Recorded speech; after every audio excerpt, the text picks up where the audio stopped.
کرتی ہیں۔ پھر ان کے بعد ہم نے موسیٰ اور ہارون کو اپنی نشانیاں دے کر فرعون اور اس کے سرداروں کے پاس بھیجا، تو انہوں نے تکبر کیا اور وہ گناہگار لوگ تھے۔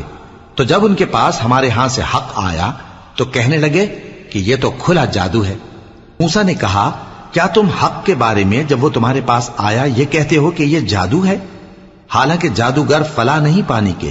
وہ بولے، کیا تم ہمارے پاس اس لیے آئے ہو کہ جس راہ پر ہم اپنے باپ دادا کو پاتے رہے ہیں اس سے ہم کو پھیر دو اور اس ملک میں تم دونوں ہی کی سرداری ہو جائے، اور ہم تم پر ایمان لانے والے نہیں ہیں؟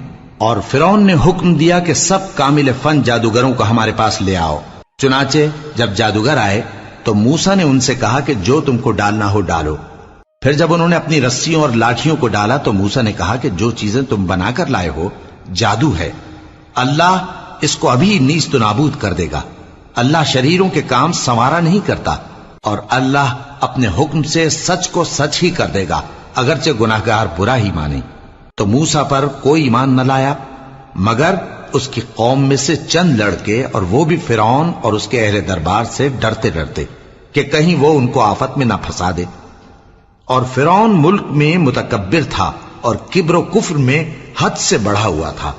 اور موسیٰ نے کہا کہ بھائیو، اگر تم اللہ پر ایمان لائے ہو تو اگر دل سے فرما بردار ہو تو اسی پر بھروسہ رکھو۔